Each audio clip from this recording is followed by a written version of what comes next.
Do you think this is spiritual growth? Everything is spiritual growth with the right intention, with the right attitude, and has an offering. If you think that I am doing this, finish. But if you think Kal Bhairav is doing this? Then you are sorted. Then you are sorted for life.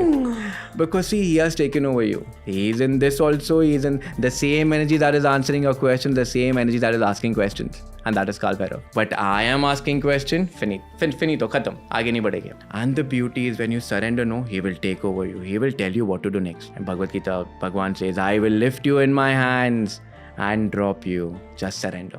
Have you gone deep in the Himalayas yourself? Yes, some beautiful experiences. People say that, oh, everything doesn't exist, but there are great saints living in the mountains who are 150 years old plus, who are looking like 30. Like even if you look at my guru, she is 85 plus. She is faster than all of us in the room. So there are great people operating. Mountains, they have great yogis. They just sit, do their job. You know, there are few heroes working behind the curtains. Whatever gurus we see now in public, they are great gurus, but there are great gurus also who are working. I discovered Bhavesh Bhimanathani off of Instagram, and the moment I saw his reel, I knew that this man has to be on TRS. We found a TRS All-Star. If you're someone who enjoys the kind of chats that we had with Rajarshi Nandi, I promise you this is another person who is on a very similar spiritual conquest. He's in the process of his own evolution. This was a fantastic, extremely deep chat, extremely filled with nuggets of wisdom. I'm not going to talk too much more about Bhavesh Bhai. Please enjoy this particular episode. I know this is one of those episodes which you will come back to.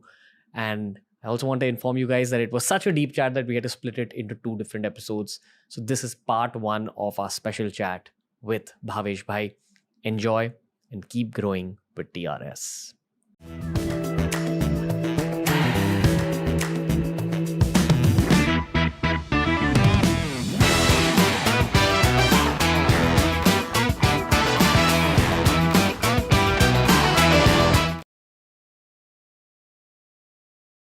So many things to talk about. I'm really excited. Let's start with a simple, how are you, Bhavesh Bhai? I'm good. Thank you, RB. Thank you for having me here, and you are a star. I am learning so much from every single reel that you put up. I follow about 2,800 people on my Instagram, and maybe only like 100 people's content or so is properly followed by me. Usme se I look forward to only maybe like 5 to 10. You're one of those. Thank you. It's a blessing. So I don't know how much the audiences even know about your backstory. I know a little bit because you met my co-founder Manish Pandey recently. Haji. So I have some ideas. I think you have a very, very interesting backstory. And I think podcasts are a lot about sharing philosophy, but also experiences. So we're going to deep dive into those in today's conversations. I'm ready. How are you? I'm good. How are you feeling lately? Feeling amazing because meeting you is like you have that vibe. So we are ready to just be instruments now. Yeah, 100%. I'm glad. I think those are the best kind of podcasts. Yeah, where you just connect and there is no filter. So, you got tattoos. You're a Mumbai boy. I was a Mumbai boy. Okay. Lived in London, but realized kuch padhai kaam ki nahi hai. Was a software engineer. Something happened, and then life happened. What happened? I think the spiritual growth is something which you can't run away from. All your past sanskaras, when they come out, they have to come out. And your karma, situations, meeting guru, being under people, meeting right people, is so karmic that you just walk ahead. Just aap keh rahe the ki that you're pushed into situations. We just surrender and that started happening. So you were pushed into moving to Rishikesh? I was pushed into meeting my guru. And when I met my guru, after so many years also, she doesn't talk to me. It's just an eye contact because the guru is within. It's a lady? It's a lady, yeah. How did you meet? I met her before meeting. I used to draw her, and I once showed it to my sister. And then I met her at my sister's house. And from that, the journey started. Okay. Yeah, but we don't have verbal conversations. It is just the presence that talks. But my guru follows a very different path. And she tells me that your path is very different. So whatever learnings are happening, it's happening through that only. Because she is completely into bhakti and I'm into many other things. So I think I'm here for bhakti, which is happening slowly with time. What are you into? I have done mixture of everything, but I think the most when I talk about Shiv and Shakti, it is mostly tantric aspects, which first time I'm sharing with someone. So yeah. No, I appreciate it, man. Yeah. I can tell you this is a safe space. Yeah. We've had a lot of tantra-based conversations here. Yeah, but I think the concept of tantra is so because whenever we meet people, tantra is only about sex, it's only about occults, it's about, but I think it's something beyond. It is when your mind dissolves completely. That is where tantra. It's not even tantra. It's yantra, mantra, tantra. When the three align together, that is where magic happens. Okay, I'm going to try explaining tantra to the people who are tuning into TRS for the first time. Tantra loosely translates to technique. Yes, loosely. At a very superficial level, loosely, yes. Because you can't translate something into English easily because of the limitations of English. Limitation of English. Mantra, again, this is for a Western audience. I'm like relaying this. Mantra loosely translates to spell. Mantra is a cosmic vibration, a sound. Okay. So when you chant a mantra properly, yantra, mantra, tantra. Yantra is your form. Your form. Yantra. Like this is a yantra. A symbol? This is a yantra, a symbol. An object. So when I'm calling RB, bhai, no one else is going to look, but you're going to look. So that sound is calling out that form. So when I call out Shiv, or when I chant the mantra, or when we chant the mantras in Shakti, whatever, that specific deities you're calling out. And that deities are within your chakras. So we look for deities outside, but it is so esoteric, so beautiful. But again, the downfall of Tantra is ego. Because it gives you extremely fast. It's like a razor's edge. That means I'm walking on the path of Tantra. Enlightenment is very close. Right hand is the valley of ego. Left hand is the valley of occults. And any mistake, rebirth. And there's a lot of karma with it. So generally I don't talk about it, but you're vibing. So yeah. What are the mistakes? Mistakes are ego, power, control. People become crazy also with opening of chakras, which we have seen many people. And they're thrown into, they're just not understood. Because there are multiple dimensions that we are living in. How the Bhagavatam also says there are thousands of earth. This is just one of the earth. So yeah, so you have access. So whenever one chakra opens, you get access to another dimension. We call it the lokas. Yeah. And you think people can lose their mind if they get access to those? Definitely. Because reality is something which never changes. So now might be you're talking to me or thinking about something else, that is your reality. But for me, this is just my reality. But again, this will change. So that gyan is very important. Okay. So otherwise, Tantra will be a biggest downfall. Okay. It's very important to have people in their 20s and 30s talk about these things. Yeah, definitely. Which is why I'm going to take you back to this conversation about how you said you've seen people lose their minds as well. Yeah. Do you want to share a story or just an incident? Again, this is personal, but I'm not going to take names. Yeah. There are people that we know who are doing Tantra Sadhana without any knowledge under a false guru claiming to open the chakras. And they had certain experiences which the so-called guru couldn't handle. We had to take them to the hospital, and then later we realized that reality is happening, but not what we think. But later with time, so tantric practices are so fast, like itne din karo, itna result aayega. But if you do it wrongly, then you cut your neck. What is doing it wrongly? Chanting wrongly, desire wrong, understanding that the goal is not to get entangled in the ego and the siddhis. We call it siddhis. The superpowers. Like Patanjali Maharishi has beautifully given Siddhi chapter number 3. We call it Vibhuti. In that, I don't know if people know about Maharishi Patanjali, but he was the greatest. In the first 10 sutras, he has given the science how to attain it and what not to do. Detailed. And I'm very surprised that people don't understand. And in the end, he also talks about Aushadhi, that is medicine and everything. And again, he says that don't get entangled. This is your downfall. Because the end goal of Tantra is spiritual growth, which means combining with the divine. End goal of Tantra is moksha. That state of that pure consciousness. And in that state, there is no you, no me. There is. That means in that state, like Lord Krishna, people say, I'm sure, he was an avatara. Lord Krishna had this view. Now, I can only look this blood and yes side blood. But when you encountered Bhagwan, he could see your first birth and when you will get moksha. That is the power of an avatara. He had all the siddhis, but he was the most normal person doing normal things. Okay. So many tangents I have to ask you about. Yeah, I'm just flowing. No? Because I It's can great. literally feel so, yeah. Sorry. Great, bro. Yeah. Again, for Western audiences who are Yeah. hearing the word Siddhi for the first time, Yeah. or even in the Indian audiences who are getting introduced to these concepts, Yeah. so that the average 2023 mind Yeah. understands what Siddhis are, Yeah. can you actually give out some of like the Siddhis, like what they are? See, there are thousands of siddhis. In fact, I'm quoting Patanjali, Maharishi Patanjali, because he has given one section, he has given 100 of siddhis, and that approximately 55 sutras or more. But a siddhi is something, now generally when you talk about siddhi, people call it intuition. Intuition is not a siddhi. A siddhi is when you get vision, or when you know what is going to happen in future, or you can heal people. We have met many people, we had many incidences. But my problem with siddhi is, if you have it, watch it and leave it. The moment you try to associate with the siddhi, there will be a rise of ego that I am doing it. And that is a destruction on a spiritual path. It is good to have ego. I want a Bentley, I want a Merc, I want LV, Gucci, Prada, it's okay. Spiritual ego is very, very dangerous because the karma that it holds and the next birth will be miserable. So that is where I tell everyone, awareness is in your hands because nature is always going to work through you. So you're saying people get these sort of superpowers? Yeah, everyone on the spiritual path is going to get it.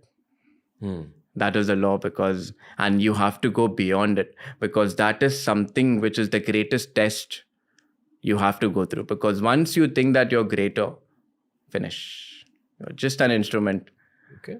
If that attitude comes, then magic is going to happen. Like Sri Ramana Maharishi, Larry Mashaji, all these great people, they knew everything. You know story about Larry Mashaji, right? I know a bunch of stories. I don't know which. The photographer trying to click the photo. Yeah. That he didn't like his photos getting clicked. Yeah. And once someone forcefully took it. Yes, and it didn't. And he was always half eyes open, half closed. What happened after they tried Always. clicking the photo? They tried clicking a photo. This guy was trying to click a photo and it didn't come out. And then one day he just begged and he said, Guruji, please, can I? I said, yes. And that is the photo that is. Which is supposed to be the only photo. Only photo that he had. I was very blessed to be at his place. Yeah. Okay. I'm sorry I'm taking you back there again. Yeah. But is there anything you saw from your eyes where someone did Tantra wrong? Like how did it unfold in front of your eyes? If you could go back to that day and just explain what you saw. There were students that we had, not students used to teach. So in fact, they used to do practices and then something going wrong is just having nightmares, having visions, seeing entities which we think it doesn't exist, but in that reality, they do exist. Then they are not psycho, but we call them psycho, but that reality changes and which is very subtle. In fact, when your Muladhara chakra actually opens, now I'm using the term opens, which is wrong. We can throw light on it later. But when this chakra starts functioning, that is where occults will start coming to you. Okay. And many people have that access even now. They're not aware about it, but yeah. Okay. The Muladhara is the lowest chakra. The Muladhara is the lowest chakra. When that starts, in fact, it gives you instincts of animal instincts, sexual desires. But when that awakens, now this is the right term, when that awakens, it is said that Ganesha will give you knowledge how to go ahead. So every deity is giving you, and chakras are not something where, null khola, tap water closed. No, they're always open. Either they're functioning or non-functioning. Okay. In order to understand this more, let's break down what a chakra is in the first place. See, I see people talking about chakra that, oh, my chakra is here, my chakra is here. Oh, I can feel the chakra. Let's be very honest. It is not in a physical body. We have 3 bodies. The physical body, the astral body, and the causal body. When I will die, I will leave this physical body behind. But the astral and the causal body will be taken ahead. And that astral and causal body, at a very layman language, is made up of nadis. Now, different texts, Hatha Pradipika, Gyan and Samhita, they talk about there are 72,000 nadis in the body. And they're finer than your hair. Like I pluck your hair, usko 10 times if I cut it, that is the size. And through which that prana flows, that energy that we are working to take it up. What is a nadi? A nadi is a network of astral, not nerves or capillaries, but they're very fine, they're energy cords. And when these energy cords meet at certain point, there's a junction, and that junction is chakra. So people talk about 7 chakras, but there are thousands of chakras. Marma therapy? Bruce Lee? Yeah. Bruce Lee used to kill people just by touch. like very close to you, touch you. Now there is a marma point here. If I also touch it properly, you will die. What is he touching? That he's blocking the flow of prana there. There are great, I can't recollect the name, I'm sorry. But there are great rishis who have operated themselves, or like Ramana Maharishi. Insects were feeding on him. He had no consciousness. He was completely control of his prana. So what we think is that the body is everything. But when you do your sadhana, you tap into such other bodies where chakras are operating. Now, why are chakras are blocked? Because of our lifestyle, of your thoughts, lifestyle, negativity. The more spiritual practices, the more clearance. The more clearance, the more journey unrolls ahead. So when these nadis come at a junction, this chakra is formed. So there are 108 vital chakras. If that is healthy, like there's a chakra point right below my ankle. If you have asthma, if I press it properly, free. Agar galat press ho gaya, then you will have a stroke. Okay. So these points are very important. But there are 7 major chakras. That is what people talk about. In fact, there are more, but we talk about the 7. And you can never say that the chakra is closed, because if the chakra is closed, you won't be able to operate. It is either functioning or non-functioning. In people like us, it is non-functioning. And a yogi, it is functioning. Like you might be knowing about Devra Baba. He was 700 years old. He left his body at will through the crown. Now people say kuch bhi baat kar raha hai, nonsense. But the problem is something that we don't know, we can't accept. Only with my experience I can talk. But a yogi is full of experience. He doesn't read books. He's not interested. He has experienced life. That is what we are lacking.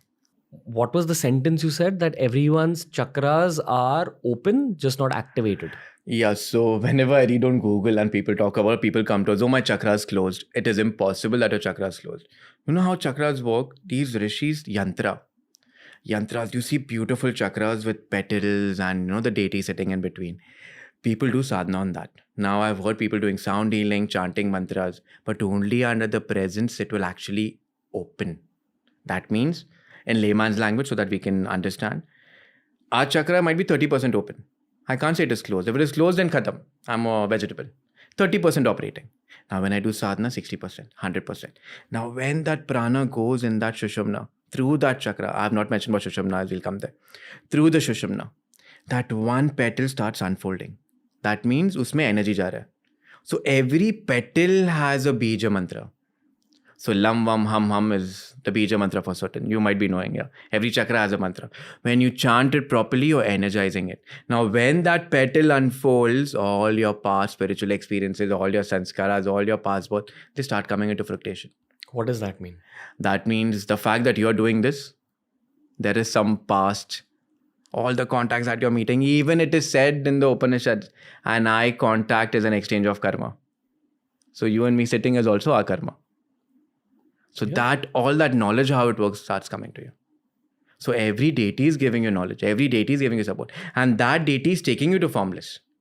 For example, if your third eye chakra opens, it is you're a Jivan Mukta. One of the Upanishads is saying. Jivan Mukta, that means your karma is over.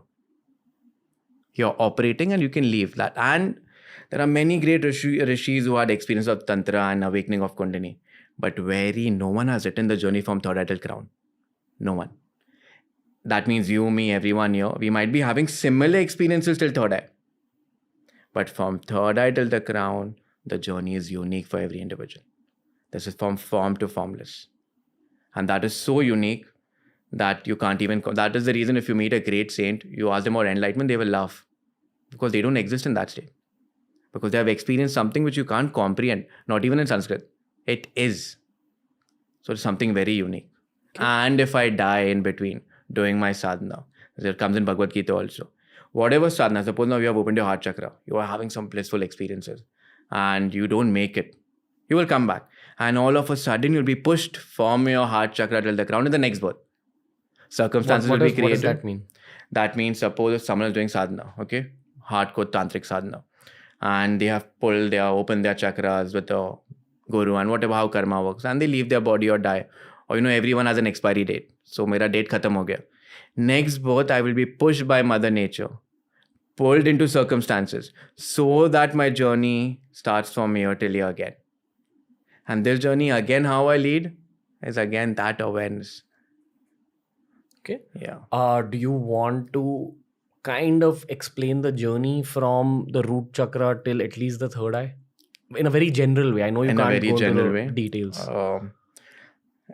I'm putting it in very simple language, okay? Okay. There are thousands of nadis which Yeah. are operating. 108 are very important. Out of which 3 are the most important. Ida, Pingla and Shushumna. Have you seen human DNA? Or it's a strand? Yeah. That is Ida, Pingla and Shushumna. And it goes like this. That is the reason every yoga teacher, every saint, every rishi will say one thing: keep your spine straight. The more the spine is straight, the more magic is happening. Why? Because spine is awareness. And the more the spine is straight, the more sadhana you do, you start activating Ida Pingala. So you might be doing Kriya Yoga, you might be doing any sadhana from yoga, asana, with that understanding to purify the nadis. And when Ida Pingala goes like this, in between is the most important nadi known as Shushumna. Now people talk about Shushumna very casually, but they don't realize even in Shushumna there are 3 nadis. Chaitra nadi or whatever. In that, if that prana goes to that, is where magic happens. These great yogis have not read anything. They're only experiential beings who have access to different dimensions. They have gone through different planets. Like there are great saints who are just looking at the moon, like Aryabhatta and all the great. They're just looking, they got information. How? Because they had access to that consciousness which we are lacking. And that is happening an internal journey. They don't talk about it because the parampara is so strong, it should go from guru to shishya. And when you talk about it, of course, it's your ego. And any ego is a downfall. Okay. Yeah. If you want to begin this journey, where does it start? Like for a college student watching this. Start with just minding your business. Very simple. Start with understanding that let people do what they want. Get into discipline. Look after yourself. And always realize that there's a greater energy working. These are some basic steps that you have to follow. And of course, without discipline, this will never come. Now, for me, Tantra might be good. For you, something else might be good. But understanding that everything comes from the same source. Every individual has a different way to do sadhana. I can't generalize sadhana. For example, for you, this might be meditation. But for me, sitting cross-legged is meditation. Do you think this is spiritual growth? Everything is spiritual growth. With the right intention, with the right attitude, and has an offering. If you think that I am doing this, finish. But if you think Kal Bhairav was doing this? Then you are sorted. Then you are sorted for life. Because see, he has taken over you. He is in this also. He is in the same energy that is answering your questions, the same energy that is asking questions. And that is Kal Bhairav. But I am asking question, finito, khatam. Aage nahi badhegi. And the beauty is when you surrender, no, he will take over you. He will tell you what to do next. And Bhagavad Gita, Bhagwan says, I will lift you in my hands and drop you. Just surrender. People talk about surrender, very difficult. Do you think I'm meant for the tantric path? I think you already are. You are, but it is coming to you. It has already started the way. My 20s was spent focusing fully on YSS, Yoga and Paramhans. Yeah. And I didn't take Kriya initiation. Yeah. But I've been doing Soham Hongso for a long time, for 5 years of my life. Fairly regularly. Yeah. There was phases where I've done it with a lot of discipline, like twice a day. You know something very beautiful about Soham? Soham. The breath is telling you Soham all the time.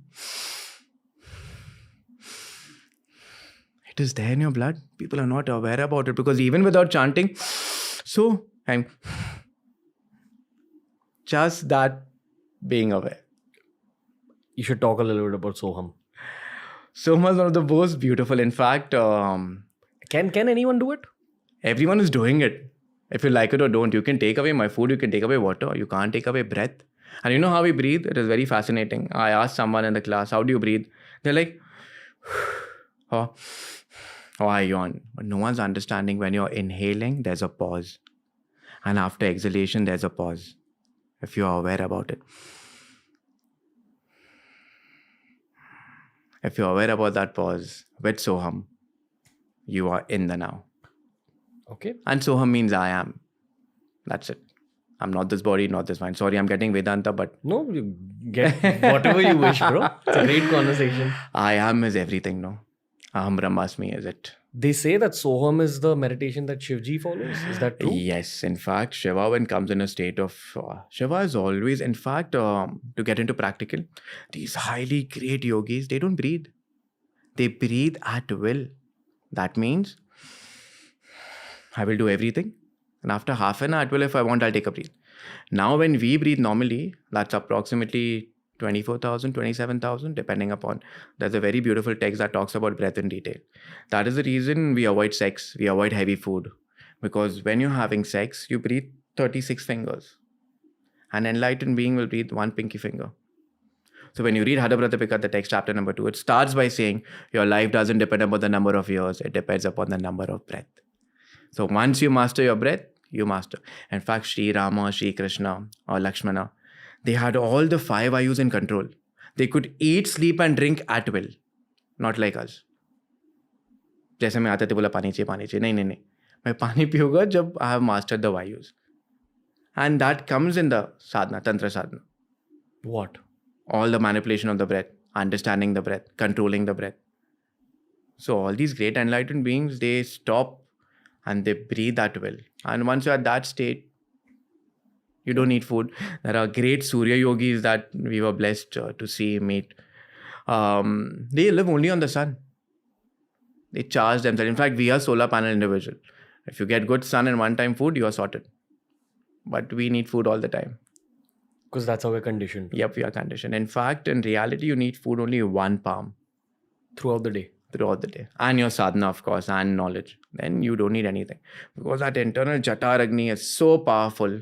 And if you understand how it works, that is called tap, no? A yogi has mastered to manipulate that energy everywhere. So they can heal the body through that tap. They can get a lot of information. But they go beyond that also. Okay. To begin all this, you need a guru in physical form. You need a guru. In fact, the guru is always there. And the beauty is your past sadhana. Like I will talk from the tantric point of view. It is said that the guru is always there. And if you're worshipping a deity, even after third eye, the deity is the one and the guru is the one. Beyond the deity is the guru. These rishis have bought the deities and the gods. The guru will take you from here till here. He will knock you on end. Without a guru's blessing, it is not possible. You need a physical guru. In fact, Dattatreya the Great he mentioned he had 24 gurus and he said guru is everything, but he has at that state of evolution. And even after a while, the guru will leave you. Because even now my guru tells me, don't get attached to the body. The guru is within. That is the reason after every end, we push it to people that your guru is within. Just let the ignorance go, accept, and the path is beautifully shown. What do you think you did in your past birth to get all this so early? I think a lot of tantric practices, for sure. But I don't have a past, so...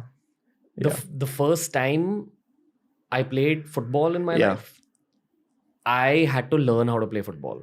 In terms of I had to learn how to position my foot. And I'm not great, but I'm not the worst football player also. The first time I ever practiced judo, when I was throwing someone, I felt like I know this. Yeah. And I became really, really good at judo. I became Bombay champion when I was a kid. Yeah. But those throws came to me naturally to the degree where I would create my own throws as a 11-year-old. Yeah. I know there's some knowledge that I'm carrying from a previous birth, at least maybe about judo. I think tantra is the same, or spiritual practice is the same. Everything is coming from the past sanskaras. Whatever desires are not satisfied in this birth, Mother Nature will push you to satisfy that desire until you reach moksha. So jab tak every human being is going to get moksha, but some are in kindergarten, some are MBA, some are A levels, O levels. That journey is going to happen. So you also playing judo and getting that is your past information coming out. See, the human cell dies in 7 years. It dies whatever you. But the sanskaras which are stored, that will come out all the time. So you and me also have some karma. I can't run away from it. ये नहीं तो बाद में होता ही कभी ना कभी. But how I respond and react now will determine our future. Which is what I find strange about my life at this point. We're releasing 4 podcasts a week, which means I'm getting to meet 4 insanely cool individuals every single week at least. Actually, I meet 6. We record 6 a week. Wow. And these are all high caliber people. They've excelled in their own fields. Someone's excelled in science, someone's excelled in spirituality, someone's excelled in sports. And I do feel a certain sense of connection more deeply with some of them, with many of them. Yeah. Like the athletes, the spiritual folks. Yeah. Keep thinking that have I met these people in a past life? Definitely. I'm still getting goosebumps because you have. And We think that we are in control, and imagine your role that has been placed for you. So you can't run away from it. And imagine meeting so many people, so much of karma, not from this birth, also from past births. And you're doing a beautiful job. But now again, if you think that I'm superior, oh, I know so many people, oh no, this man is contact, then ego aa gaya, drop down ho gaya, and then again you come up. So there is no eternal hell or heaven. It's in your mind. There's no eternal hell or heaven. There is no eternal hell or heaven. You are creating your own eternal hell. If you're happy now, you're in heaven. Finish. If you're joyous now in a state of bliss, you are in heaven. Same in the evening, you're upset. Girlfriend baat nahi kar rahi hai, khana nahi mil raha hai, light nahi chal raha hai. You are creating your own. Who is a yogi? I am beyond hell and heaven. I am in bliss. That state is constant. Okay. And through that state, that cosmic energy operates through him. And every decision that he does, he is not responsible because he is just an instrument. That is the termination of a very high sadhana. When you are just not living in future, not living in past, giving your best every moment with complete awareness as an offering. And the results will come to you because that is how nature works. Okay. I know that you've seen some crazy things in your life. I have seen nothing. These physical eyes have seen crazy things. I think we live in our own world. We live and we experience such things. And there are many things happening. But at the same time, you should be aware that there is only one reality. Again, I'm putting the entire concept of Tantra into Vedanta because the termination of Tantra, the termination of Bhakti, the termination of Jnana, everything comes to Vedanta only. That everything is Satchitanand, pure consciousness. And if you're operating in that, see, something very practical. Now you are doing Kriya Yoga, which is fabulous. Again, which is dealing with only chakras and everything. I'm doing some sadhana, he's doing something else. These are all tools. So suppose we came in a cab now, we didn't get the cab here. The job of the cab was done. The job will be done. So when your sadhana is done, you will realize that even sadhana is not required. But people get attached to sadhana, and that is also an ego clash. So when you evolve on the path, you will realize even Tantra's job is done. Everything's job is done. There is only silence, and which is bliss. Then your presence will talk. Even without words, you will talk to many people. Even being in the mountain, you will do what? Because you have become one with everything. Have you gone deep in the Himalayas yourself? Yes. Some beautiful experiences. Most beautiful experience, which you're allowed to share. My guru has given me nudges on my head and sent me to some great saints. People say that, oh, everything doesn't exist. But there are great saints living in the mountains who are 150 years old plus, who are looking like 30. Like even if you look at my guru, she is 80, 85 plus. She is faster than all of us in the room. So there are great people operating. Mountains, they have great yogis. Great yogis. They just sit, do their job. You know, there are few heroes working behind the curtains. Whatever gurus we see now in public, they are great gurus, but there are great gurus also who are working. And just sitting there, they're uplifting so many like us. How? I will tell you something. Suppose you have a pain in your ankle. Do I need to tell you? You know it. Once you tap into that frequency, you just know and you just do things. It is only out of compassion. These great gurus also reincarnate again and again with only one agenda, that the dharma goes on. All these rishis have only one goal, that one day we merge into that oceans of consciousness. So, the unevolved human being has free will, and sometimes that free will makes you do evil things like go to war, kill people, rob banks, rob people, etc. Here we have these evolved beings who choose to come back to the physical realm, take birth in human form, but try staying away from society in order to keep their evolved minds evolved. Very interesting. No, I'm this is a theory. Please correct me if I'm wrong after what I pitch. They're sitting out there in the mountains. They're definitely doing some work in the higher planes. In terms of, I don't know, they're channelizing light to the world. I don't know how else to articulate this thought. They're praying for us. They are probably causing circumstances within the lives of influential human beings. Those human beings are living through their life with circumstances coming at them, with someone coming and saying, hey, you know what? You should start this business. You should become a cricketer. You should enter politics. You should become an actor. But even those people and those circumstances are coming from somewhere.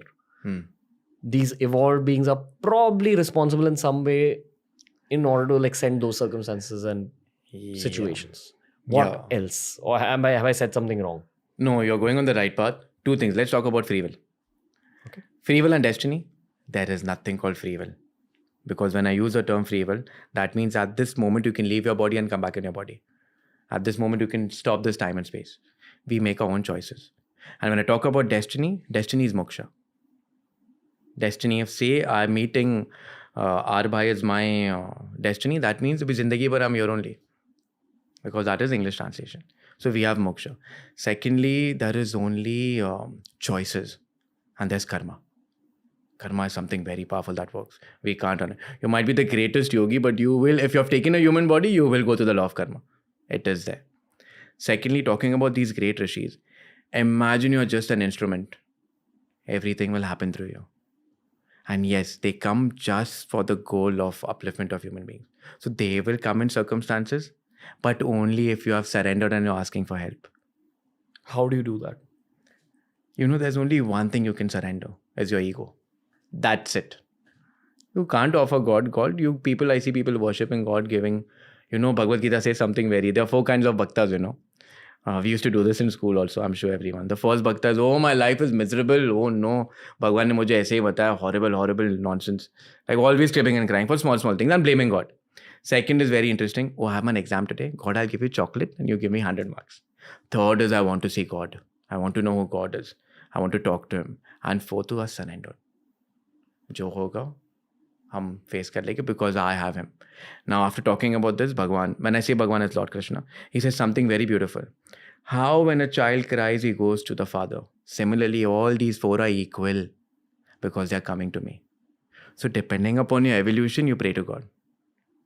But you're praying to who? To him also. So in our case, it is Kal Bhairav, Krishna. For someone who's praying Shakti, it's Kali. Or looking Hanuman, it's Hanuman. But with that understanding, they all are one. If you say that my Kal Bhairav is cooler than Shiva, ego. That is what is happening now, which is very sad.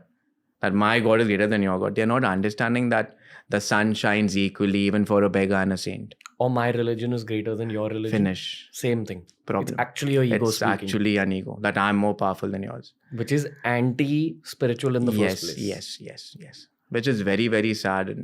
Okay. This is coming from someone who has moved to Rishikesh and who's fully immersed in practice. Yeah, I think it is all to be honest, very honestly, it is just his grace that he is holding us. But at the same time, whenever I get an ego rise, he will knock me on my head and get me back because the sadhana is there. And it is not by reading any book or, reading Patanjali Yoga Sutra, Veda. No, it will come when you are experiential beings. And how to become experiential beings? Only through your sadhana. One day at a time with the right attitude will change your world. And slowly you will realize an enlightened being is a small person. You think, oh, Rishikesh will see wine, old people walking with sticks and all. Oh, okay. But these are great human beings in the mountains. The mountains, the trees, the cosmos is supporting them. And they're like gods walking on earth. That is a Rishi, higher than gods. Do you see them in Mumbai? In many forms. Yes, in many forms playing their role. But not a Rishi. A highly evolved being. A Rishi doesn't need to step out. There are many, many kinds of Rishis also. In fact, in the text, there are 3. Oh, there's a very beautiful story I would love to share if you're okay with it. Ved Vyasa was the one who got the Vedas for us. Okay, he didn't get. We call him. He articulated. That means all the parts of knowledge was there. He got the Vedas together, and he had a very amazing son called Sri Shukha.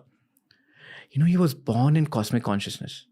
He was born as a god. Like, I'm talking about him at a later stage, but there are few incidents which just gives me goosebumps when I read it for the first time. And there's a scene where he's walking, and Vedas is saying that don't go. You have a role to play. The entire world needs this knowledge. And he just turns around and looks at his father, and from the mountains, from the sky, from the trees, I am here, I am here, I am here. The sound comes. So that state of a human being is everywhere. And he always looked young. He was always in cosmic bliss. And when you came under his circumference, you will also get, at times you get goosebumps when you see someone. People started getting. So these humans are there. And whenever there is something wrong, Such people will come, keep us grounded. That is the role of rishis. Those are rishis. But yes, there are highly evolved beings who are operating. And I think that people have a misconception that, oh, orange dadi hai. And no. I think you are a very evolved being. You're getting so much knowledge. You're playing your role. But a time will come and you will think, bas, only sadhana will come. Then the game will change. Time came a year ago. But this is something great you're doing. We need this. We need this. So that is your dharma now. And you can't run away from your dharma. Imagine through your talks, one person there being uplifted. So much blessings is coming to you. And that will help you to remove your karma also. But if you have a wrong intention that main kar raha hu, I am YOLO, then gone. Do you think there's people in the film industry or in the business world who are also highly evolved beings? There might be, but depends upon, we all are living two lives. One is your internal growth and other is the external growth. Like people may judge me that, oh, uske haath pe tattoos hai, which I get a lot. But inside I'm someone else. So there might be many people. I'm very sure there might be, and people change with time. People change, and you can change any time where, only after revolution there's evolution. Spiritual path, people think, oh, he's a monk sitting like this wearing orange clothes, kya zindagi se bhag raha hai? But the battle against your ego is the greatest battle you can have. So we call it the bed of thorns. And after walking through the thorns, it becomes a bed of roses because they both are together always. So the path is very painful. So it depends. And one emotion, in fact, all the great rishis and all the stories when you read in Puranic stories and all the great rishis, they have gone through the deepest, darkest times and then rise and shine has happened. So much to learn. But, nowadays we are selective convenience.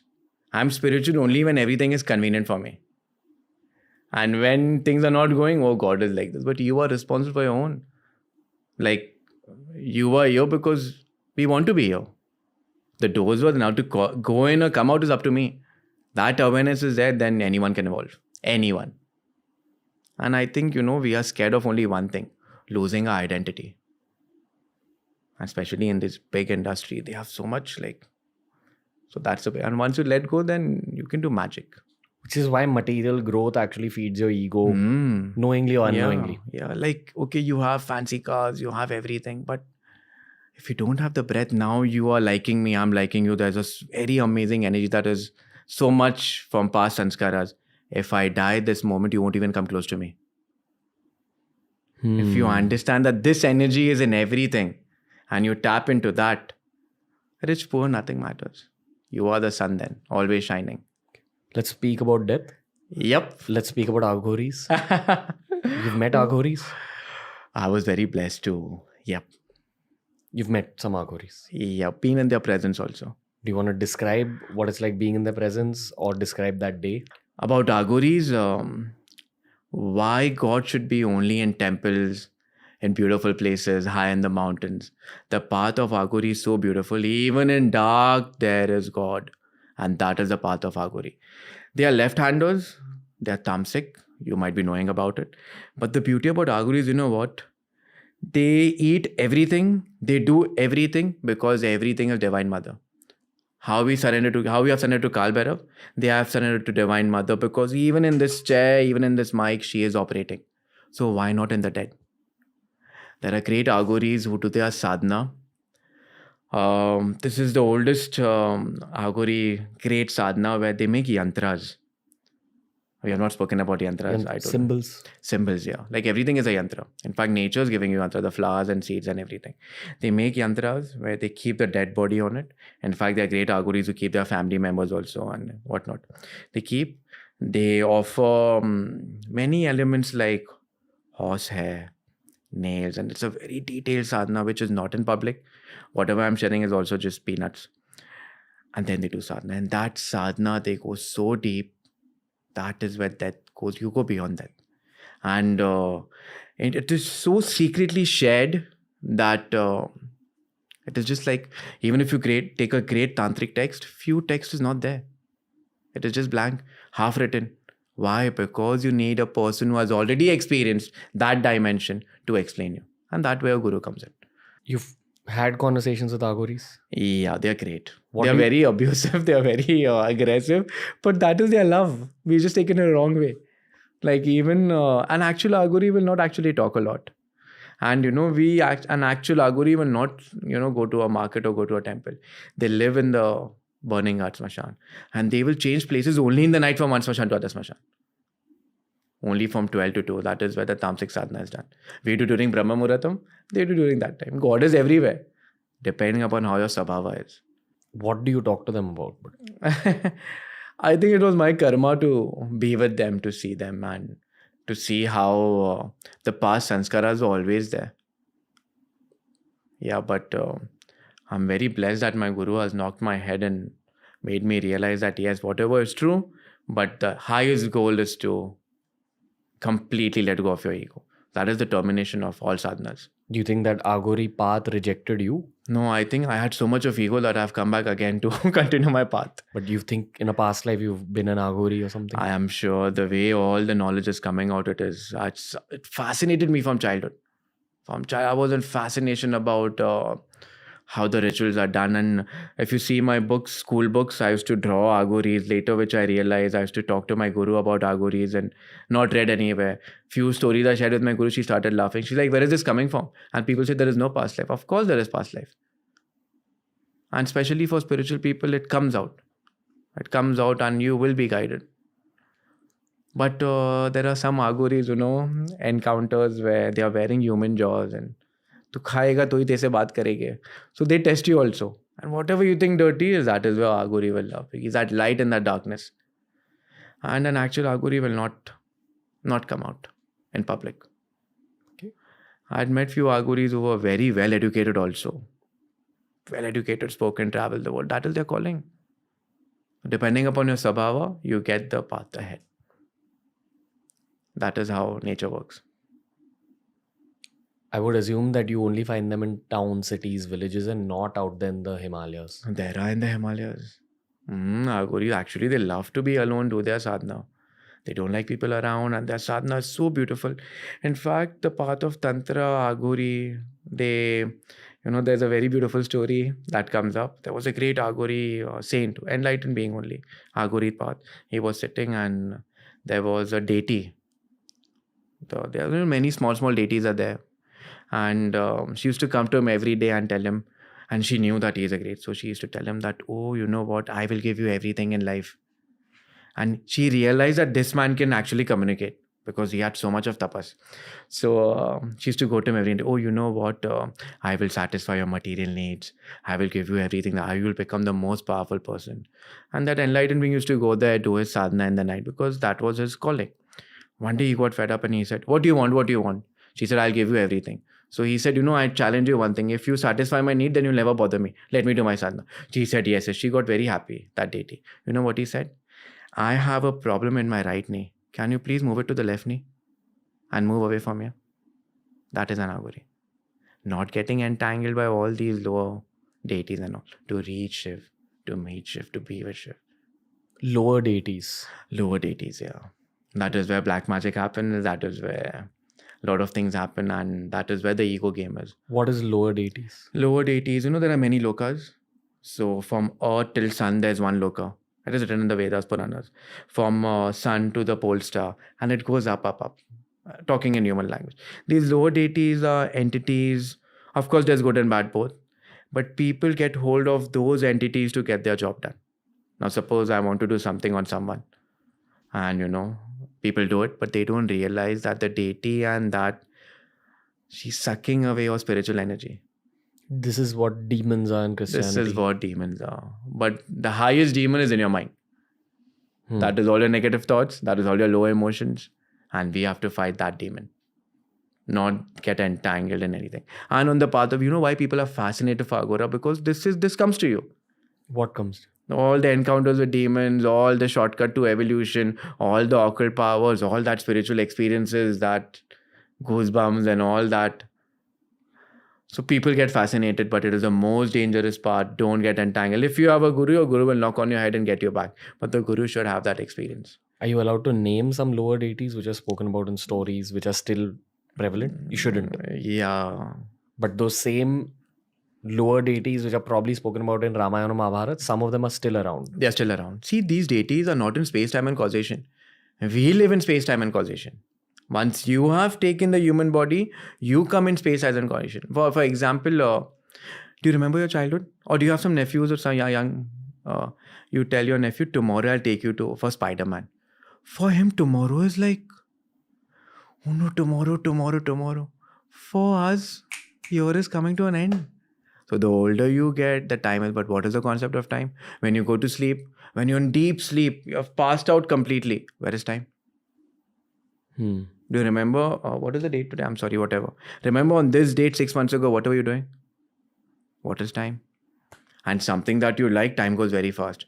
Something that you don't like, time is not moving. Time is a mental concept. And yogi is beyond time. And deities are even beyond that. Deities are lower than yogis, I think. Oh, really? All these deities, I'm not talking about higher gods like Shiv, Shakti, Vishnu, they're all higher gods. They are like all these lower deities. In Kerala, there's a temple where they worship these deities. Lower deities. Lower deities. And they satisfy all your material needs. I don't know what they call it. Something word is that's not coming to me now. They worship all the lower deities and people are so materialistic. And they offer the deities gold and everything. There are many places, in fact. So again, it's an ego trap because you have placed that deity higher than God. And of course, that deity is going on. But God doesn't want anything. God is within you.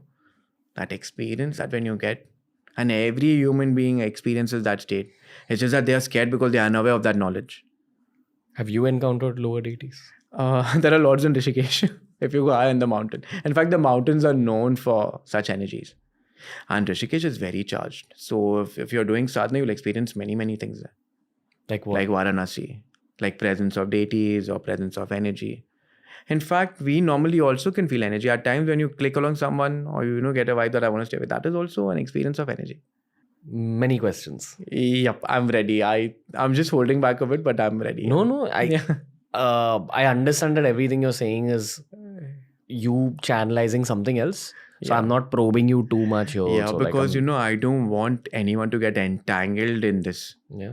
Because it is very fascinating. Yeah. There will be comments which will say, no, we want to know more and all. But I think with conversations like this, there is a certain layer that you leave untapped. Yeah. Why is that? Why? Because, okay, this is a very amazing fruit. Okay, it looks like a mango. But when you cut it, it will taste like a strawberry. But it smells like a banana. Yeah, I'm giving you the mango. Or whatever I call it. Have it, eat it. Yeah. Eat it. How is it? It feels like a carrot. Amazing. Experience talks. You have answered everything. Every individual has a different experience. And you can't put experience in theory. You can't put experience in theory. That means if I read books, but if I have experienced something, it is greater than the book because it is my experience. And I know with conviction this has happened. So the more sadhana you do, the more clarity you get with experiences. Do you think that when you talk about experiences or blessings, they lose their power? Yeah, because my ego is talking. Very smart you. I'm running away from such topic because I had an experience. I am more cooler than Arbhai and kaise ho raha hai. Khatam. Mujhe jhanjat mein girna hi nahi. I'm just an instrument and the goal is to get the knowledge of the rishis out. Because the moment I share my experience, I will think that khatam. And I don't want another birth. So the goal of the life is moksha. Bas. In percentage, how through are you? 0%. How will I say percent when I'm just an instrument? Because if I have tagged an experience, like how Vedanta says, that if I am saying this is a cup, I've come in the dimension of name and form. And anything that has name and form has an expiry date. But if I am that, but nowadays I see also people talking Vedanta. Oh, मैं एकदम मस्त हूँ. Zindagi is very must. I'm unaffected. And half an hour you don't get a coffee, finish. You lose the plot. So we call it the Vedantic flux. Very interesting. Beautiful stories in the Upanishad about Vedantic flux. Do you avoid tea and coffee? I used to love coffee. At times I get coffee crave. But mila to theek, nahi mila to bhi theek. I'm okay. How much do stimulants affect your sadhana? It affects a lot. Patanjali Maharishi, as I'm quoting Patanjali Maharishi because he's beautifully explained practically. He's the first person who has explained Samadhi. We call him the psychologist. No person has given Samadhi. He talks about Samadhi. Aushadhi, we call it. You might be knowing about ayahuasca, about all the Aushadhi, what is happening. It affects to a greater extent, but it will not take you to Samadhi. It is like मैंने battery को power charge कर दिया and छोड़ दिया. And after a while, we used to teach drug addicts in Dharavi. Something again very personal. What drugs? Inject and everything, like small girls and all. But coming to the point, I met a small girl, very interesting, and I was not talking to anyone. They used to cover themselves and in the night, So I had a small encounter, and after many months, she started talking, very personal. I said, what happened? And after knowing me for 8-9 months, she said something very beautiful. जब पहला dose लिया ना, जन्नत दिखा, जन्नत. But वो जन्नत काम नहीं कर रहा था तो डोज बढ़ाया. अभी इतना डोज बढ़ा है कि पड़े रहते हैं. But what sadhana teaches, that dose is you. It's all inside. Why to run outside? There's a very beautiful saying. Once you have tasted honey, you will never like sugar. So what is the highest joy for human being? Having sex. 3 highest joys we human being have. Sex, food and sleep. Everyone here. Of course you need money, but you need food, you need sex. And you know what Tantra, termination of Tantra is? That honey. Imagine being absorbed in that ecstasy of life. And being one with everything. That small star that is shining to that small ant that is walking, you know everything. You're one with everything. That is a state of a very highly evolved being. And that time, no words are required. It's only the presence that is talking and doing things. I met a Tantric recently who eats meat, who smokes cigarettes, who occasionally smokes weed. I've met Tantrics who occasionally drink alcohol. And these guys are advanced people in their own path. Yeah.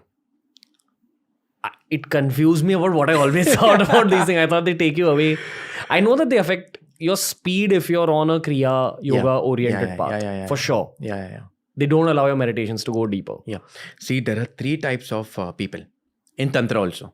In fact, in every sadhana, there is one Tamasic, there is one Rajasic, and there's one Sattvic. So when you talk in the territory of Tantra or any sadhana, specifically you're talking about Tantra now, Tamasic are the people, they actually eat meat, alcohol, wine, sex. Then that meat, alcohol, wine, sex is translated into Rajas. Then they eat other things. And in Sattva Tantric is where you offer flowers, honey, milk. So depending upon your behavior, you do Tantric. In fact, I don't know, people might be knowing or no, puja is Tantric in nature. Yeah. Any ritual is Tantric in nature. But if you're offering a flower, you come into the Sattvic Tantra. If you're going into other practices, so we call it the 5 M's, which are beautiful. And everything is Tantric in nature when you evolve. Because yantra, mantra, tantra, if you see every yantra is Tantric. So that knowledge should come, otherwise you're getting deluded. And even when the awakening of Kundalini will happen, it is a very painful path. That is what I've heard. It is not like, aise beta and you go up in paradise. No. You may not even come at conclusion. Of course, these great rishis, Adi Shankaracharya, the great and all, I'm sure they were great. He was a Vedanti, but he always talked about Divine Mother. He was a Tantric also because he had that knowledge. And Saundarya Lahiri, that has written an entire Tantric, people read about it now. So the process of Tantric is like when your Kundalini awakens, that knowledge comes to you, and if body is not ready, finish. You will collapse. The body should be strong. What do they do in Rajasic Tantra? Rajasic Tantra, they are aggressive with their practices, like Kechari Mudra. What? You heard about Kechari Mudra? Oh, it will come in your practice in future when you evolve. Kriya Yoga. Sorry, I should not say this, it is personal, but yeah. Kechari Mudra is the advance of Tantra, where Durva, Durva we offer to Ganesh, the green leaf. Yeah. Yeah. They remove the green leaf, they take a string and they cut the perineum of the tongue. What? Yeah. That is Kechari Mudra. So this is Tantra. Tantra is not just sex. This is actual, this is all hardcore practices in Tantra. They cut the perineum of the tongue and slowly you will cut it. When you start cutting it, of course, you'll bleed a lot. It's painful. You can't talk. In fact, I have few friends who have done this. Sadhaks, I can't call them friends. They're on the path doing it. Your tongue will roll out. Now, when your tongue will roll out, you will roll the tongue, push it in the nasopharyngeal cavity, And then it is written that the nectar of life will come to you. So you're basically unlocking your tongue. Unlocking. And even after cutting, there is lots of beej mantras. There are a lot of mudras you have to take. There are a lot of sadhanas you have to do. Oh, maine kal cut kiya. Oh, you're destroyed. Only under the presence. And in higher sadhana, the guru will cut it for the first time. And after that, you have to cut it. That is also the biggest challenge to go beyond the body. So people don't read such things in Tantra. They think that tongue cut kiya, tongue. And where to roll the tongue? What is the nectar? What is that amrit that people talk about? Don't know. But it is that coming out from the pineal gland. That is what gives you that, Hatha Pratipika says something very beautiful. That sweet taste of nectar oozes. You get goosebumps. That is that oozing out process. So Kechari Mudra, it's Tantra's beyond many, many things. Don't cut your tongue, please. We need you. Yeah. In fact, there are practices which you cut your tongue with yours. So many, many practices. You should not. The world needs you. Yeah. You can't talk after it, or It's very painful. Very, very painful. And it's a test for the disciple to go beyond physical pain. physical pain. And the physical That is body. the essence of Kechari Mudra. And one of the essence of Kechari Mudra. Because imagine this cerebrum is very delicate. And imagine you cutting it yourself. Little, till you push your tongue in the nasopharyngeal cavity. You block the prana, take the mudra, push it up. Yeah. Let's not go deep, man. Yeah. But the experiences are beautiful. Have you done any painful sadhanas? Tattoos. Sorry? Tattoos. That's okay. Jokes apart, because I'm saying because any kind of pain that you're taking on your body is the removal of karma. Really? If your attitude is right and if you have knowledge. Let's talk about tattoos. One second. Before we talk about tattoos, Yeah. I've made so many videos on tattoos. The cosmetic angle, the Yeah. fashion angle. Yeah. I strongly believe there's a serious spiritual angle when it comes to tattoos. If Yeah. you put that energy inside, I've had people oppose me about this. So Yeah, I get a lot of hate for, you're wearing kurta and you have tattoos and all. But I believe that, and very strange, I never talk about my tattoos, but it is like Ida and Pingla.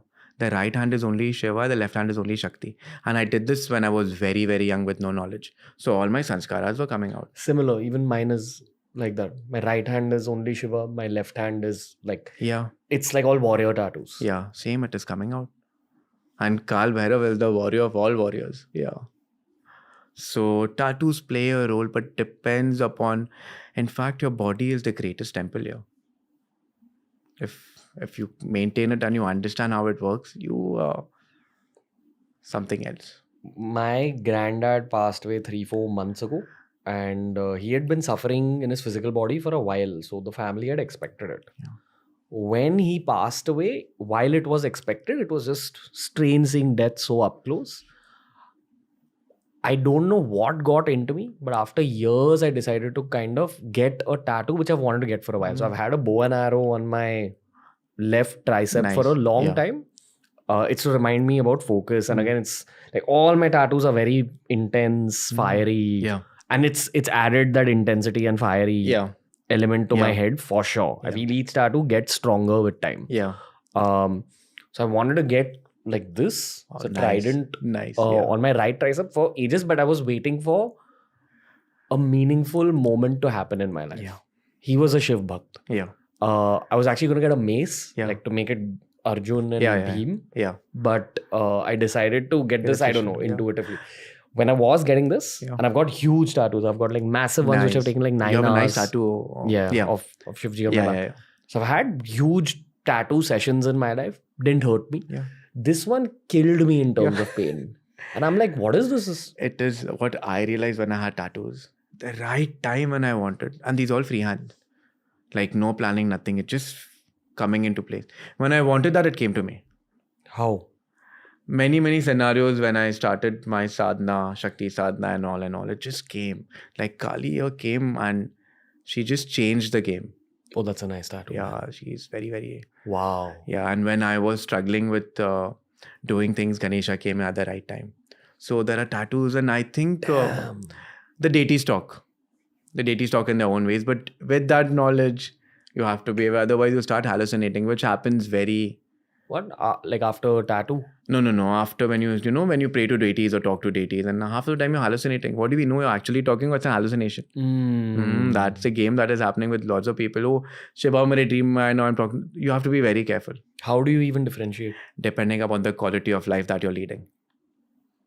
That is something very important.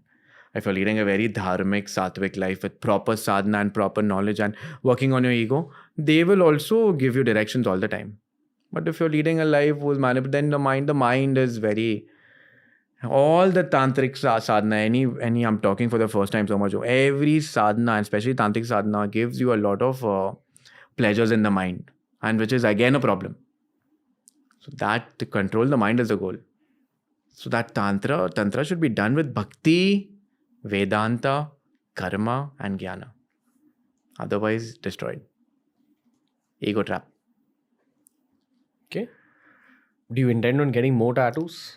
I got this few days ago. I wanted him, Wow. walking to Kailash. And These are gorgeous tattoos, man. yeah, these are like I have one, your favorite also, my favorite also. He just came to me, then this also just came to me. Wow. So yeah. Dude, this is one of the most interesting sleeves I've seen like in my life. Yeah, and Both. Yeah, this is Shakti Shiva. Then I have beautiful Ardhanareshwar here. So yeah, Shakti Shiva has to. So at times they were indicating, but still people think that, oh, you're a spiritual person, you should not have tattoos. I think your entire body is your temple. And if you understand that, even the opposite guy becomes a temple. And in fact, the body is temporary. It is going to fade away one day. But if I am ready and I maintain it, then yeah. What do these mean to you? But At the moment, they mean nothing. Because I know that this is going to change soon. We're going to have wrinkles, I'm going to get old. But I know one thing that will never change. That is the self. So I think this was an attachment with time. I had to get rid of it. And when I went to my guru and asked, and she still laughs at times. I met some great gurus who used to call me Spider-Man because of the tattoos and all, like a web. And one day I was sitting and I asked, and she said, any pain that you're going through is a removal of some.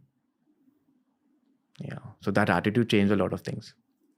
do you think that the tattoos become storehouses of power? Everything becomes. Like, people ask me, why are you wearing this ring?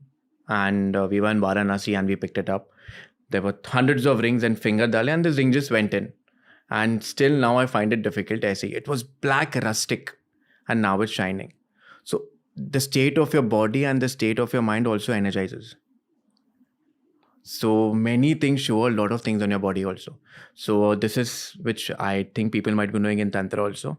When we do puja, when we go to a temple or something, when you do proper tantric sadhana, you keep the flower and you exhale. That prana is given to the deity. And you worship the deity because that is your relation with the deity. And in the end, when the puja is over, you take that flower and you inhale. And then you see they keep the flower on the head. That transfer of energy shows also that your body also shows energy. And the things that you're wearing on your body also shows energy. So that knowledge is very, very important. So if your body is very, very healthy, at times when very healthy, the tattoos will also shine. They will shine out. If you're mentally not in a good state, you will also be lethargic. That is the reason the rishis used to use copper. Copper talks. It stores energy. Like a Shri Yantra, it is made up of copper. Now modern people, we all use SIM card. SIM card has copper foil. Pehle 1100 Nokia ka. I used to show a store number binary form mein. That copper stores. Similarly, when you are doing sadhana, that Shri Yantra is made up of copper. So when you do more puja, it stores energy. And that energy reflects in the surrounding. That is how chanting is done. A Shri Yantra is like a 3D Yantra, right? A 3-dimensional. In fact, Sri Adi Shankaracharya, any temple he visited, he got it out. And no one knows. If I give you a paper pen, you can't make it. It also tantric sadhana. As in to just make it. You can't make it normally. But when you understand the triangles in it, the upper facing triangles are Shiv, the lower facing triangles are Shakti, and in the center is the self. So these are all tantric sadhanas that... See, why to worship only gods? Even in forms, they are God. So that nameless and formless, these saints have got it to form so that we can actually do our sadhana. If I tell you, okay, aar bhai aise बैठो और सिर्फ ध्यान करो, आपको पता ही नहीं क्या करना है. But now when I say Kaal Bhairav पे ध्यान करो, you will Then one day, what happens in Tantra? The higher you evolve on the path, you get features like the deity. You pick up the character of the deity. And when you reach the third eye, literally it is said that the deity will talk to you. But with me, sadhana and state of mind should be there. Otherwise, again, ego trap. That's been the theme of this whole. Yeah, I'm purposely grinding it because personally I've seen lots of people, they start the path and they lose out from the essence that the crown is the essence of being absorbed in the self. And Sri Paramahansa Ramakrishna ji? Ramakrishna. Ramakrishna, yeah. Right. Okay. He was a great Kali Bhakt, and you know the story. I'm sure everyone knows that when he met his guru said, in that state of consciousness, cut Kali. And he said, no, how will I cut my mother? I can't cut. And then when he gave the knife in that state of consciousness, when he cut Kali, he just went into ecstasy. When he came into consciousness, he saw Kali everywhere. So Kali is from that form to formless is the most important journey, and will happen only through Jnana. When Sri Aurobindo was in the jail, of course, you know about him. He was a fighter, freedom fighter and everything. He was in jail and he pleaded to Krishna that, hey, Bhagwan, now my time is coming. Give me a glimpse of who you are, because I don't know what is next. And then sitting, he went in a state of trance. When he opened his eyes again, the bars of the jail, he saw Krishna in it. The jailer who was giving his hand to get him out from the jail, he was Krishna. When he went to the court, he saw the lawyer as Krishna, the audience as Krishna. He was completely in that consciousness. And that time when the love comes out, it's unconditional because you have experienced that so-called fruit that you're talking about. And that your experience is your anubhav in life. I have like 4 or 5 questions. Yep. I don't know which one to ask. This has been a slightly heavy podcast for me. Like, I don't know if I'll be able to do a second episode with you today. Because I kind of want to go in depth. Yeah, you give me a lot to think about. There is so much that's so details about Shivadhuti and all the goddesses and and understanding how they operate, how they work. Like the amazing facts about what chakras are, what petals are, what happens when, even if you get glimpses, again you fall down. There is so much. But we have to tap into that. It's another department altogether. Why do you say Hari Om Tat Sat? Hari Om Tat Sat, yeah. You say it at the end of all your reels. All our reels. Hari Om Tat Sat is something very beautiful because every text that you read, it ends with Om Tat Sat. And when we live in Rishikesh, we address everyone with Hari Om Tat Sat. That is to make you realize that that pure consciousness is the same everywhere. Hari is Vishnu. Actually, Vishnu is the one who's sustaining in everything. Even in this, even in that, everything.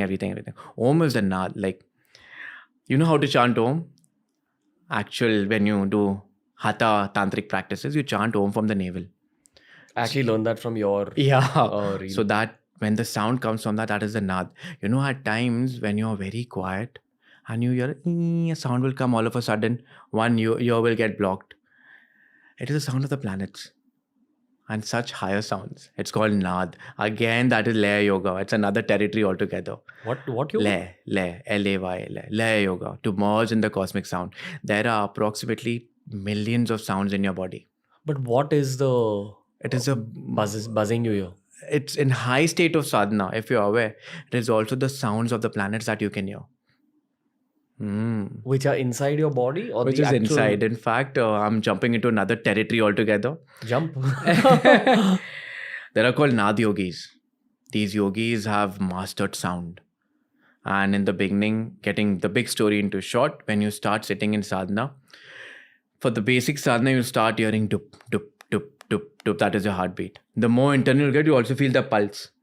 The more internal you go, you will feel the flow of blood. The higher you go in your sadhana, that is you move from the lower to, that is the chakras, another territory, Sare Gama Pa, resonates the sound. The more you go inside, you will hear ocean, birds. The highest sound is Om. Hari Om Tat Sat. So Om, when we chant, it's...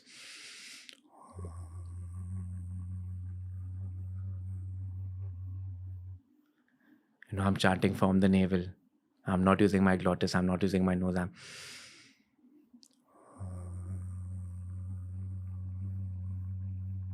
I don't know if you can hear it or no, but I'm enjoying it. So that Naad is the highest experience. That is where the formless has taken the first form. That is Shiv Jamru. And Tat Sat is that Vedantic statement where that reality which never changes. So generally, whatever I have spoken, whatever I have done, I take no credit. It belongs to Hari Om Tat Sat. Just an instrument. Do you use multiple mantras in your sadhana?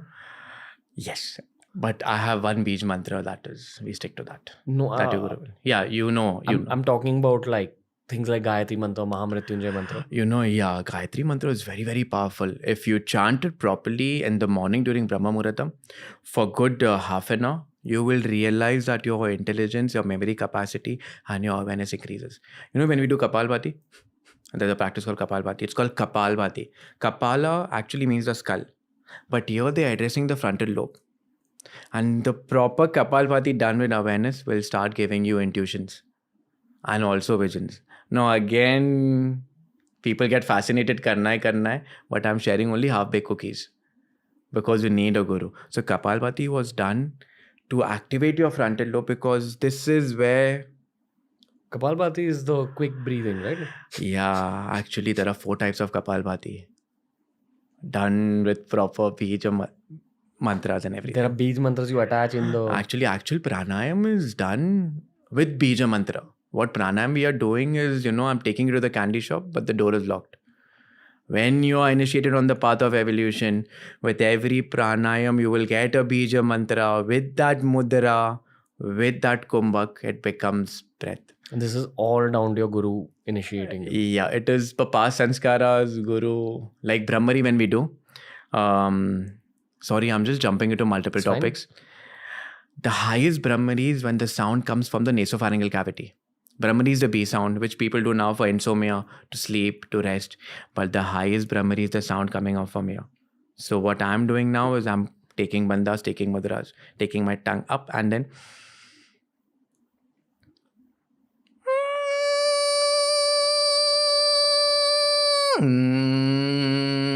So practice. This is Nad.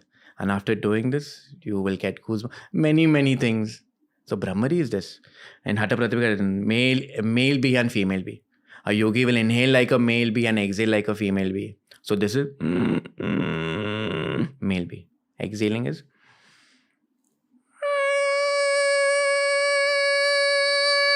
And the higher I do, the effect changes. Sorry, I'm just getting excited. It's great. Yeah.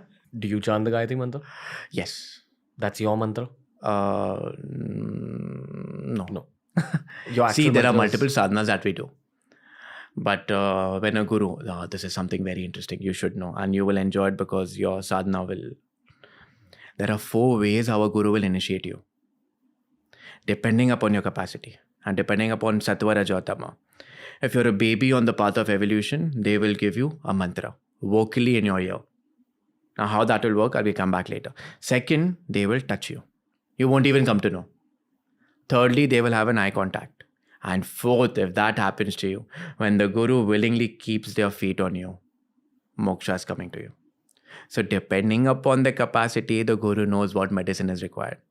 That is the reason physical gurus. If I say, I left everything to Shiva, it was good in the beginning.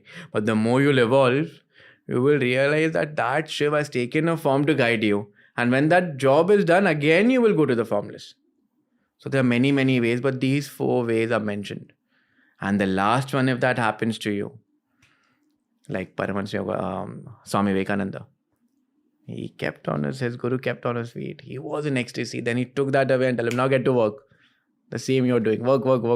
But you have to get back to sadhana. And how does a guru give a mantra? See, the guru has done so much sadhana. He has become one with that mantra. That mantra has become so charged. He or she giving willingly, magic is done. For example, if I'm chanting mantra for 10 years, if a guru initiates me, an enlightened guru, of course, and a very powerful guru, then that 10 years will become 6 years, 5 years, because that guru is guiding you and that becomes, charged and not charged. That is how it works. We are just jumping into random territories, but going with the flow. Yeah. Do you want to say anything about Mahamrityunjay mantra? I don't know, the most powerful mantra. Om Trambakam Yajamai. Trayambakam is wrong. Trambakam Yajamai. When you chant it, every word of the Mahamrityunjay mantra is a bija mantra in the respective petals of the chakras. So when you chant it in a flow, it removes the fear of death. Secondly, it gives you the power to make this physical body strong. And third, it directly associates with certain chakras and petals in the body. Can't give too much also, but so that we keep it in normal language, but very, very powerful.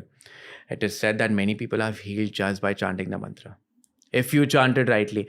If you don't chant it rightly, the effect will be slow. You won't get like 100%. But one thing that I personally realized, if you don't believe in God, if you don't believe in anything, just chant Om.